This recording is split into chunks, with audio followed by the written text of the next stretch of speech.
আসন্ন জাতীয় সংসদ নির্বাচন ঘিরে এখন দেশের প্রতিটি অঞ্চলে বইছে রাজনৈতিক উত্তাপ।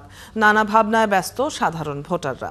তবে এই নির্বাচনে নারীরা কি ভাবছেন, তারা কেমন নেতৃত্ব দেখতে চান, কি পরিবর্তন চান সমাজে, আর কতটা প্রস্তুত ভোট দিতে, এসব প্রশ্নের উত্তর খোঁজাও জরুরি। আজ ঠাকুরগাঁওয়ের নারীদের কাছ থেকে জেনে নেব সেই ভাবনার খুঁটিনাটি। তানভীর হাসান তানু ও জাহিদ হাসান মিলুর ছবিতে প্রতিবেদন। আসন্ন নির্বাচনকে ঘিরে ঠাকুরগাঁওয়ের নারীদের সঙ্গে কথা বলে বোঝা গেল তাদের প্রত্যাশার ধরন পাল্টেছে। সব নারী চাইছেন নিরাপত্তা, শিক্ষা ও কর্মসংস্থানের ক্ষেত্রে মনোযোগী সরকার। তাদের মতে নারীরা যেন সম্মান নিয়ে বাঁচতে পারেন, সেই পরিবেশ সৃষ্টি করাই হবে প্রকৃত উন্নয়ন।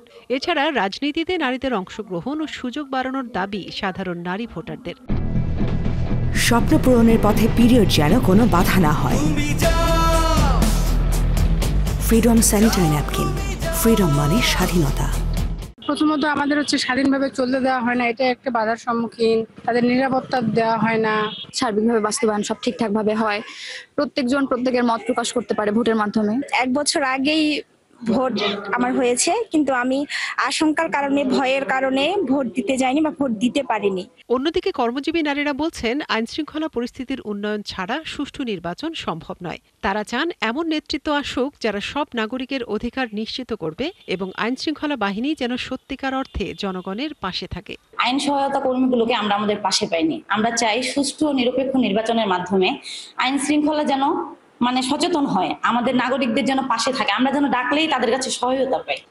এমন একজন নেতৃত্বে আসুক এবং সুষ্ঠু নিরপেক্ষ একটি নির্বাচন হোক, আমি আসলে এটাই প্রত্যাশা করি। জেলার বেশিরভাগ নারী ভোটার মনে করেন নির্বাচনের জন্য প্রয়োজন এমন একটি পরিবেশ যেখানে সবাই স্বতঃস্ফূর্তভাবে ভোট দিতে পারবেন। অনেকগুলো কারণে মানুষ একেবারে ভোট বিমুখ হয়ে গেছিল, ভোট কেন্দ্রে যে ভোট দিতে যেত না।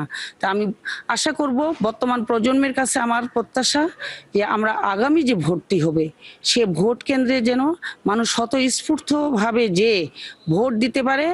একটা সরকার যেন দেশের উন্নয়নের স্বার্থে কাজ করে, জনগণের উন্নয়নের স্বার্থে কাজ করে, এই লক্ষ্যে যেন কাজ করে, এটাই আমি চাবো। এবং অবশ্যই যেন একটা নির্বাচন দেশের নির্বাচিত যেই সরকার আসবে সে যেন বৈধতার সহিত নির্বাচনে নির্বাচিত হয়। তবে নতুন নারী ভোটারদের মধ্যে দেখা যাচ্ছে ভিন্ন উদ্দীপনা। তারা প্রথমবারের মতো ভোট দিতে অধীর আগ্রহে আছেন আর চাইছেন কেন্দ্রে পর্যাপ্ত নিরাপত্তা ও সহনশীল পরিবেশ।